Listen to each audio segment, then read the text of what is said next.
नमः शिवाय। जय श्री राम। राधे राधे मित्रों, कैसे आप सभी लोग। आशा करता हूँ हमेशा की तरह आप लोग कुशल मंगल से होंगे, अच्छे से होंगे, स्वस्थ होंगे, दूसरों की सहायता कर रहे होंगे और अपने परिवारजनों मित्रों के साथ खुशी खुशी प्रसन्नचित होकर जीवन व्यतीत कर रहे होंगे। ऐसी दुआएं मनोकामना मैं भगवान से आप लोगों के लिए हमेशा से करता हूँ। मैं अंकित आप सभी लोगों का आपके अपने चैनल में हार्दिक स्वागत करता हूँ, अभिनंदन करता हूँ। दोस्तों, आज आपके सामने फिर से प्रस्तुत हूँ परलोक एवं पुनर्जन्म की सत्य घटनाओं को लेके। तो आज की जो घटना है वो आपकी पिलखुआ नामक स्थान की है दोस्तों। और इसमें गायत्री माता के जो चमत्कार की महिमा को बता रहे हैं कि किस तरीके से एक महात्मा बोलते हैं कि आप गायत्री माता के जो है गायत्री मंत्र का आपको उच्चारण करना चाहिए।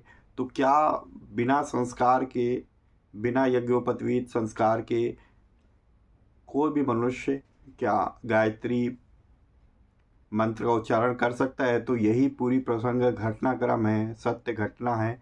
पूरी सत्य घटना में क्या होता है, किस तरीके से वो संत महात्मा जो है इसका उत्तर देते हैं, तो चलिए हम लोग इसको विस्तार से जानेंगे। परंतु सर्वप्रथम हम गणेश जी का आह्वान करेंगे हमेशा की तरह। तो चलिए मेरे साथ जो है गणेश जी का वंदना कीजिए। वक्रतुंड महाकाय सूर्यकोटि समप्रभा निर्विघ्नं कुरु देव सर्वकार्येषु सर्वदा। जय श्री गणपति बप्पा मोरया।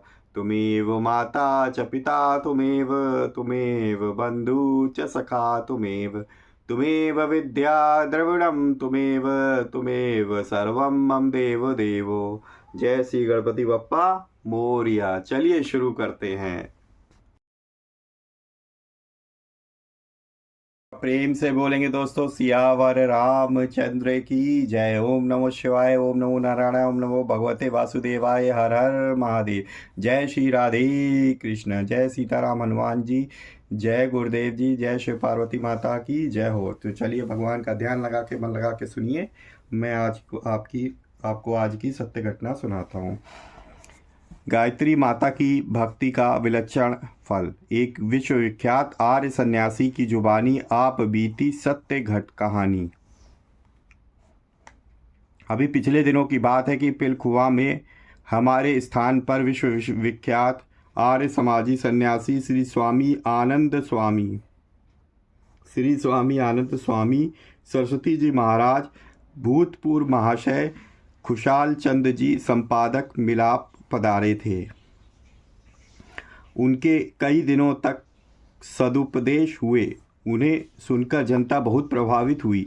आपने अपने जीवन में श्री गायत्री माता की भक्ति का तथा मृत्युंजय मंत्र का चमत्कार देखा। इस विषय में उन्होंने जो सत्य घटनाएं सुनाई उन्हें हम ज्यों की त्यों यहाँ दे रहे हैं। आशा है पाठक इसे ध्यान से पढ़ने की कृपा करेंगे। एक विद्यार्थी पूछते हैं महाराज जी से, महाराज जी हमें क्या करना चाहिए?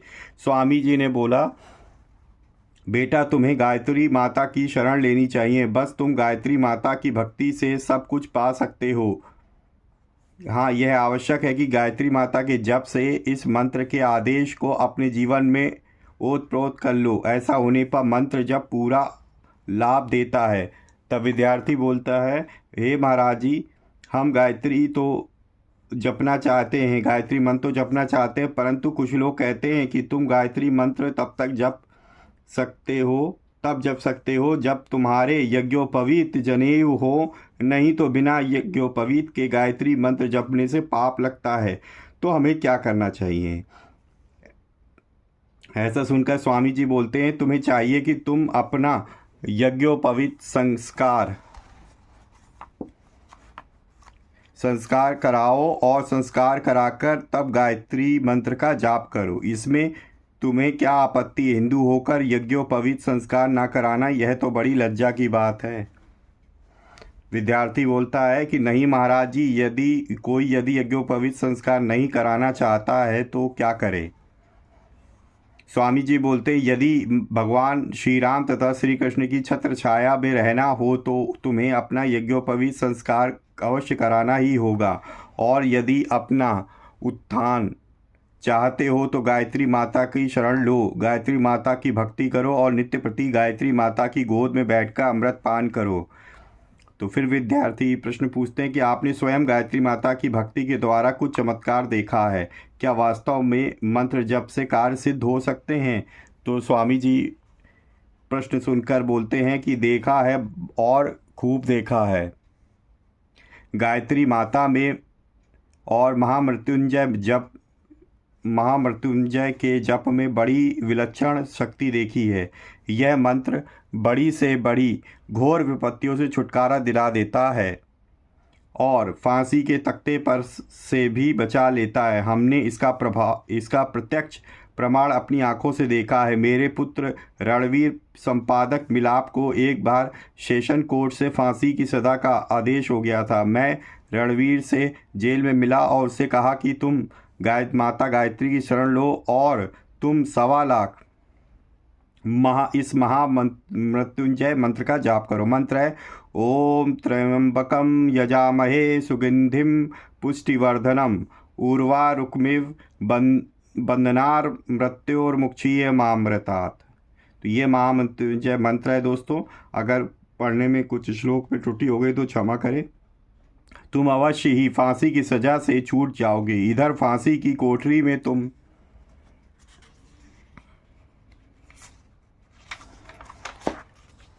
महामृत्युंजय मंत्र का जाप करो और उधर हम तुम्हें मृत्यु के पंजे से बचाने के लिए पूरा पुरुषार्थ करेंगे। प्रभु की आराधना और तदनुकूल प्रयत्न दोनों मिलकर कार्य सिद्ध कर देते हैं।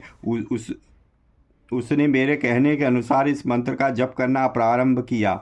बड़े बड़े वकील बैरिस्टर यह कहते थे कि ये छूटेंगे नहीं, किंतु मैं यही कहता था कि हमने यहाँ की अदालत के अतिरिक्त एक बहुत बड़ी अदालत में, जो सबसे बड़ी अदालत है, अपील कर रखी है। उसमें हमारी अवश्य ही सुनवाई होगी। जिस दिन 1.25 लाख जब पूरा हुआ, ठीक उसी दिन रणवीर साहब छूट गया। इस प्रकार मंत्र ने फांसी की सज़ा से रक्षा की। जो मंत्र फांसी की सज़ा से बचा सकता है, वह मंत्र क्या रोग को नहीं मिटा सकता या कोई वस्तु प्राप्त नहीं करा सकता। विश्वास और श्रद्धा के साथ जप करना चाहिए। इससे सब कुछ प्राप्त हो सकता है और रोग शोक सब जा सकता है। फिर प्रश्न किया विद्यार्थी ने, अपने जीवन की कोई सत्य घटना सुनाइए। तो स्वामी जी बोलते हैं, सुनिए, सुनाए देता हूँ। गायत्री माता की बड़ी अद्भुत अलौकिक शक्ति है। गायत्री माता की भक्ति करने से, गायत्री माता की शरण में जाने से हमारे लोक परलोक दोनों ही बन जाते हैं। इसमें तनिक भी संदेह नहीं है। गायत्री माता के जप से, भक्ति से क्या प्राप्त होता है, इसका मैंने प्रत्यक्ष अनुभव किया। इस संबंध का मेरा निजी अनुभव इस प्रकार है। बाल्यकाल में मेरी बुद्धि सूक्ष्म नहीं थी। मैं उस समय एक स्कूल में पढ़ा करता था, परंतु मुझे उस समय आता कुछ भी नहीं था। मैं स्कूल के प्रत्येक घंटे में मार ही खाता था, अथवा मुझे बेंच पर खड़े होकर स्कूल का समय व्यतीत करना पड़ता था। स्कूल में जाते ही मुझे पाठ याद न होने के कारण खूब कहा सुना जाता था और मैं खड़ा कर दिया जाता था तथा उधर जब मैं अपने घर पहुंचता था तो घर पर मुझे मेरे पिताजी बहुत बुरी तरीके से धिक्कारते थे और मुझे डांटते हुए कहते थे कि तू इस प्रकार अपना जीवन नष्ट कर लेगा, पढ़ता क्यों नहीं है। स्कूल से भी और घर से भी अपमानित हुआ मैं आत्महत्या करने की सोचा करता था। एक दिन की बात है, वर्षा ऋतु में जब हमारे गांव की बरसाती नदी खूब वेग से बह रही थी, तब मैंने उसके पुल पर चढ़कर आत्महत्या करने की दृष्टि से नदी में छलांग लगा दी, परंतु मैं मर न सका और जल में बहता हुआ किनारे जा लगा। गांव के लोगों ने मुझे पहचान लिया और ले जाकर मेरे घर पहुंचा दिया। इस प्रकार मेरी बड़ी बुरी अवस्था थी, परंतु जब मेरे भाग्य के उदय का होने का समय आया, तब अकस्मात विचरते विचरते हमारी नगरी में एक बड़े उच्च कोटि के संत स्वामी श्री नित्यानंद जी महाराज पधारे और हमारी ही वाटिका में आकर ठहरे तथा वहीं पर उन्होंने निवास किया। पिताजी ने उन्हें भोजन ले जाने का कार्य मुझे सौंपा। मैं प्रतिदिन स्वामी जी महाराज के लिए भोजन ले जाता।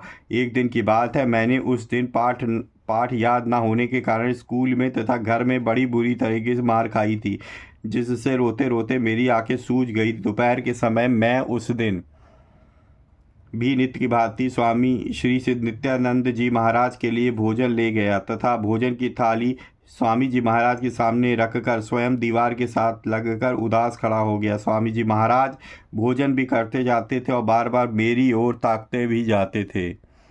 भोजन करने के पश्चात स्वामी जी ने मेरा नाम लेके पुकारा और मुझसे पूछा कि कहो क्या बात है, आज तुम बड़े ही उदास क्यों खड़े हो। मैंने कहा महाराज कुछ नहीं है। स्वामी जी कहने लगे नहीं, बात तो कुछ अवश्य है, बताओ क्या बात है। तुम्हारी आंखें आज रोने से कुछ सूजी हुई सी प्रतीत हो रही है। यह कहते ही मेरे धैर्य का बांध टूट गया और मैं फूट फूट कर रोने लगा।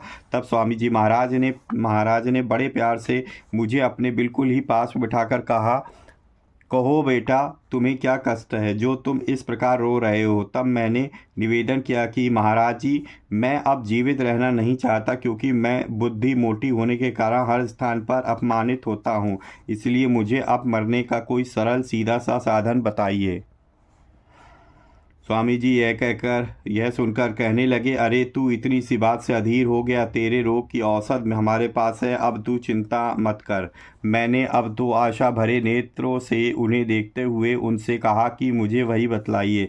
स्वामी जी ने कहा, अच्छा एक सफ़ेद कागज़ लाओ। मैंने सफ़ेद कागज़ लाकर दे दिया। उन्होंने कागज़ पर गायत्री मंत्र लिखकर मुझे आदेश दिया कि यह है तुम्हारे रोग का इलाज। प्रातःकाल जब घर के सब लोग सोए हो तब तू उठकर और शुद्ध पवित्र होकर पवित्र कुशासन पर एक आसन से बैठकर भ्रकुटी में ध्यान लगाकर इस मंत्र का जप किया कर।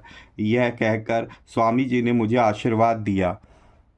इस मंत्र को लेकर मुझे ऐसा लगा कि जैसे कोई एक बहुत बड़ी संपत्ति मुझे मिल गई हो। अब तो मैं पूज्य श्री स्वामी जी महाराज के आज्ञा अनुसार प्रातःकाल 3:30 बजे उठ जाता और स्नान आदि के पश्चात एक आसन पर बैठकर ध्यान जमाकर गायत्री मंत्र का जाप करता। परंतु बाल्यावस्था के कारण नींद आकर घेर लेती और मैं ऊँघने लगता। जब मैं नींद दूर होते ना देखता तो मैंने अपने नेत्रों पर पानी के छींटे देता और इस प्रकार से सावधान होकर फिर से गायत्री मंत्र का जाप करना प्रारंभ कर देता।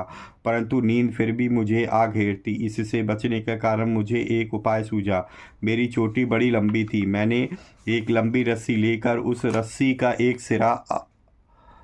सिरा तो छत में लगे कुंडे में बांध दिया और रस्सी का दूसरा सिरा चोटी के साथ बांधकर बैठ गया। जब करते समय जब मुझे ऊँघ आती और सिर नीचे होता तो चोटी के खिंच जाने से मैं एकदम सावधान हो जाता। इस प्रकार बड़ी श्रद्धा भक्ति से मैं गायत्री मंत्र का निरंतर जाप करने लगा। 4-5 मास के पश्चात ही मैंने गायत्री माता के जप का एक अद्भुत चमत्कार दिखा कि जहाँ पहले मेरी बुद्धि कोई भी विषय नहीं पकड़ती थी, वहाँ कुछ कुछ गणित, इंग्लिश, हिंदी, इतिहास इत्यादि स्मरण होने लगे। और जब मैं वार्षिक परीक्षा हुई तब मैं उसमें अच्छे नंबर से उत्तीर्ण हो गया। मास्टर लोग मुझे उत्तीर्ण होते देखकर आश्चर्यचकित हो गए और मुझसे बोले कि तुझे तो कुछ भी नहीं आता था, फिर तू पास कैसे हो गया। हो ना हो तुमने दूसरे की नकल की होगी। मैंने कहा कि ऐसी बात तो नहीं है।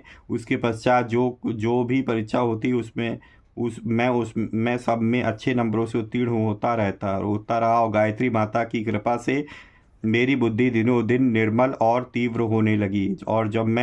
और जब कर्तव्य क्षेत्र में लगा तब भी निरंतर उन्नति ही करता चला गया। गायत्री माता की कृपा से वैभव की सारी वस्तुएं मुझे प्राप्त होने लगी। गाय, भैंस, कारें, मोटरें, कोठी, पुत्र, पौत्र, जितनी भी लौकिक वैभव की चीज़ें हैं सभी प्राप्त होने लगी। इन सारे ही लौकिक वैभवों को प्राप्त करने के पश्चात यह शक्ति भी गायत्री माता की कृपा से प्राप्त हुई कि मैं इन सब पर लात मारकर विरक्त हो गया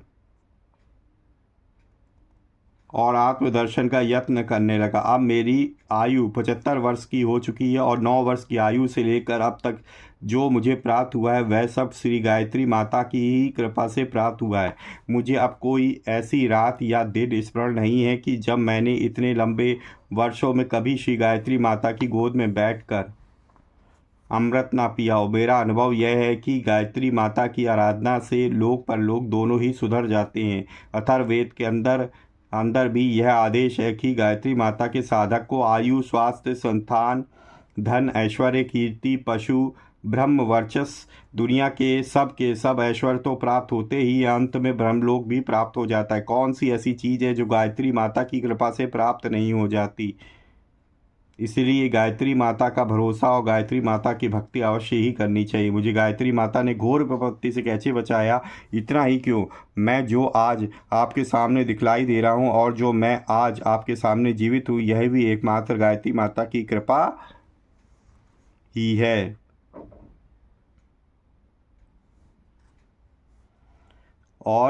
और किसी कारण से नहीं। मैं कैलाश की यात्रा में था, जो भयंकर यात्रा है। उस यात्रा में मेरे पैर की हड्डी टूट गई थी और मेरे साथी यात्रियों ने मेरा साथ छोड़ दिया था। वे मुझे अकेला छोड़कर आगे चले गए थे।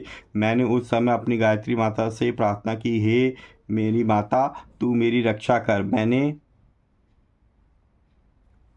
मैंने देखा कि गायत्री माता ने मेरी प्रार्थना सुनी और मेरे अंदर ऐसी शक्ति पैदा की कि मैं जब गायत्री का स्मरण कर चलने को खड़ा हुआ तो एकदम टूटी हड्डी का पता नहीं क्या हुआ और मैं पहाड़ों को लांघकर यहाँ आ पहुँचा। यह मैंने स्वयं अपने जीवन में गायत्री का अद्भुत चमत्कार देखा। गायत्री माता की भक्ति से मैंने सब कुछ प्राप्त कर लिया है और भी जो कोई गायत्री माता की भक्ति करेगा उसे भी सब कुछ प्राप्त होगा, और ऐसा मुझे पूर्ण विश्वास है। परंतु गायत्री मंत्र जप के अधिकारी द्विज, ब्राह्मण, क्षत्रिय, वैश्य, यज्ञोपवीतधारी ही हैं।